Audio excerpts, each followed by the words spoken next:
যেখানে থাকবে সেখানেই হাসির মেলা বসবে। চাঁদনি আর চিত্রার কথার মাঝে চোখের গোল চশমাটা ঠেলতে ঠেলতে হরেক পদের ভাজার থালা নিয়ে উপস্থিত হলো অহি। ঘাড় অব্দি চুলগুলো গরমে বেশ বিরক্ত করছে তাকে। অহির মুখমণ্ডলে একটি নিষ্পাপ ভাব থাকে সবসময়, আর মেয়েটা বেশ গম্ভীর। বড় পিতলের থালাটার মাঝে 7 রকমের ভাজি। ভারী থালাটা চাঁদনির সামনে রেখে ক্ষান্ত হলো সে। সব খাবার আপাতত চলে এসেছে। থালাটা রেখে ওড়না দিয়ে নিজের মুখটা মুছল অহি। চেরিকে নিজের দিকে টেনে নিয়ে ছোট্ট কণ্ঠে বলল, তোমার খিদে লেগেছে চেরি?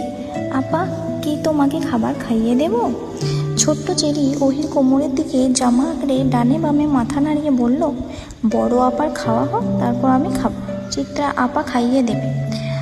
চেরির কথাটা ভালো লাগলো না অহি। বিরক্তিতে নাক মুখ কুঁচকে বলল, তোমার চিত্রা আপা নিজের খাবার নিজে খেতে না পারে নাকি যে তোমাকে খাইয়ে দেবে? অহির কথায় মুখ ভেঙচি কাটল চিত্রা। চেরির দিকে তাকিয়ে মুখ ফুলিয়ে বলল, তোমার মেজো আপা অনেক খেতে পারে বুঝলা, তাই তো এমন কাঠির লাহান শুকনা। এই চিত্রা, কেমন ভাষার ব্যবহার করিস বাড়িতে? তোর সাথে থেকেও চেরিও এসব শিখে। অহির নাক মুখ ছিটকানো কথায় ফিক হেসে দিল চিত্রা। হাসতে হাসতেই বলল, ছোট আপা তুমি তো শিক্ষক হবে তাই না? তোমার সাথে পারফেক্ট মানাবে সেই পেশা। এখনই তোমার মাঝে একটি মাস্টারনি ভাব আছে। সমস্যা নাই, তুমি আমাদের দিয়েই প্রথমে প্র্যাকটিসটা করতে পারো, আমরা মাইন্ড করব না। চিত্রার কথার তালে চাঁদনিও হাসল। ওহি কপাল কুঁচকে দাঁড়িয়ে রইল উত্তরবিহীন। চিত্রার সাথে কথা বলাটাই একটা বোকামি, আর ওহি বরাবরই নিজেকে ভীষণ চালাক দাবি করে। পুরো বাগান ভর্তি নিজেদের বাড়ির মানুষেই গিজগিজ করছে। মাত্রই অনুষ্ঠান শুরু হবে, হুট করে কোট প্যান্ট পরা চাঁদনির দেবরটা হাজির হলো। ধপ করে বসে পড়ল চিত্রার পাশে। তাকে দেখতেই গুটিয়ে গেল ছোট্ট চেরি।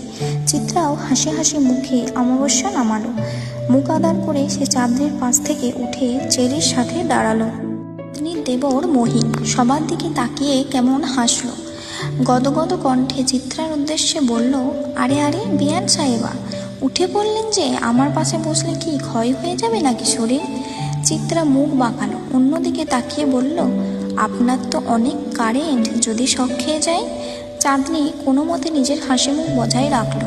বোনের এমন ভঙ্গির কথা তার যে তত পছন্দ হয়নি সেটা প্রকাশ না করার আপ্রাণ চেষ্টা চালালো। চিত্রার বড় ভাই তুহিন এগিয়ে এলো বোনেদের দিকে। বেশ গম্ভীর স্বরেই বলল, চিত্রা যা তো একটু ছাদের মরিচ গাছ থেকে কালো কালো কয়েকটা মরিচ তুলে আন। জানিস না চাঁদনিটা মরিচের ঘ্রাণ পেলেই খুশি হয়ে যায়, জানিয়ে আয়। ভাইজান, বড় আপার পেটের ছোট্ট বাবুটা ঝাল খেতে পারবে? চেরির প্রশ্নে হাসল তুহিন।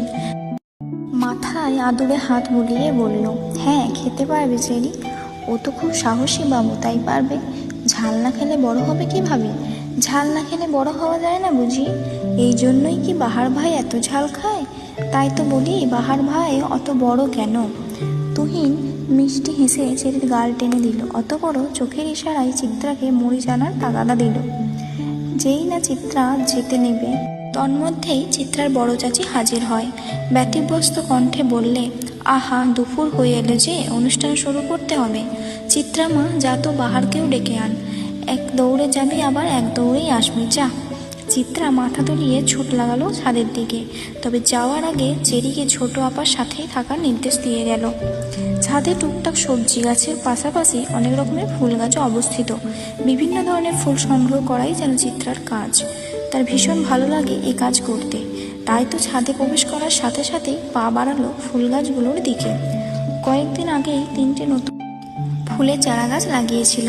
আজ সবগুলোরই কি সুন্দর হাসি হাসি ফুটন্ত মুখ দেখা যাচ্ছে। চিত্রা মুগ্ধতা সামলাতে না পেরে পত্র লেখা, মৌসন্ধ্যা আর রঙ্গন ফুলের গাছ থেকে একটা একটা করে ফুল ছিঁড়ে নিল। এই ফুলের গাছগুলো তত সহজলভ্য নয়।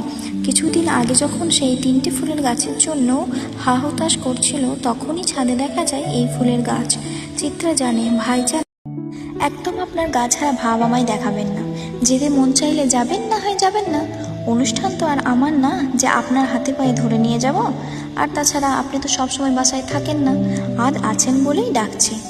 আমি গেলে তো তোমার হিটলার বাপ নাকমুখ কুচকাবে। যাই একটু ওনার শিরায় উপশিরায় বিরক্ত ছড়িয়ে আসি। চিত্রা আর কোনো উত্তর দিল না। মরিচ গাছের দিকে এগিয়ে গেল সে। লোকটার বাউন্ডুলে ছন্ন ছাড়া ভাবটা ঠিক পছন্দ না তার। বাবা মেয়ের এদিকে ভীষণ মিল, দুজনেই এই ছেলেকে দেখতে পারে না। বাহারের ধপ ধপ চলে যাওয়ার শব্দ শোনা গেল। যেতে যেতে বলল, শোনো মেয়ে, আমি ছুঁয়ে দিলে পরে অকারণে যাবে ঝরে, গলে যেন সে বরফ গলে না। চিত্রা তাকিয়ে রইল লোকটার দিকে। শ্যামলা ছিকছিপে গরনের লোকটার এমন ক্ষুদ্র ক্ষুদ্র জিনিসগুলোই যেন বয়সন্ধির আকর্ষণ। মাথা ভর্তি ঝাঁকড়া চুলগুলো কেমন হেলে দুলে পড়ছে। সিগারেট ফুঁকে যাওয়া পোড়া ঠোঁটটা যেন আরেক প্রকারের মাদকতা আছে। পুড়ে যাওয়া গাঢ় খয়েরি রঙের ঠোঁটটাকে বহুরূপী ডালিয়া মনে হয়। চিত্রার ভাবনার মাঝেই নিচ থেকে হইচই ভেসে এলো। চিত্রা দৌড়ে ছাদের কার্নিশ ঘেঁষে নিচে তাকাতেই দেখল মহিন গাল ধরে দাঁড়িয়ে আছে, আর তার সামনে বেশ গা ঝাড়া ভাব নিয়ে দুহাত পকেটে গুজে দাঁড়িয়ে আছে বাহার। উফ, সত্যি লোকটা জ্বালিয়ে দেবে একদিন।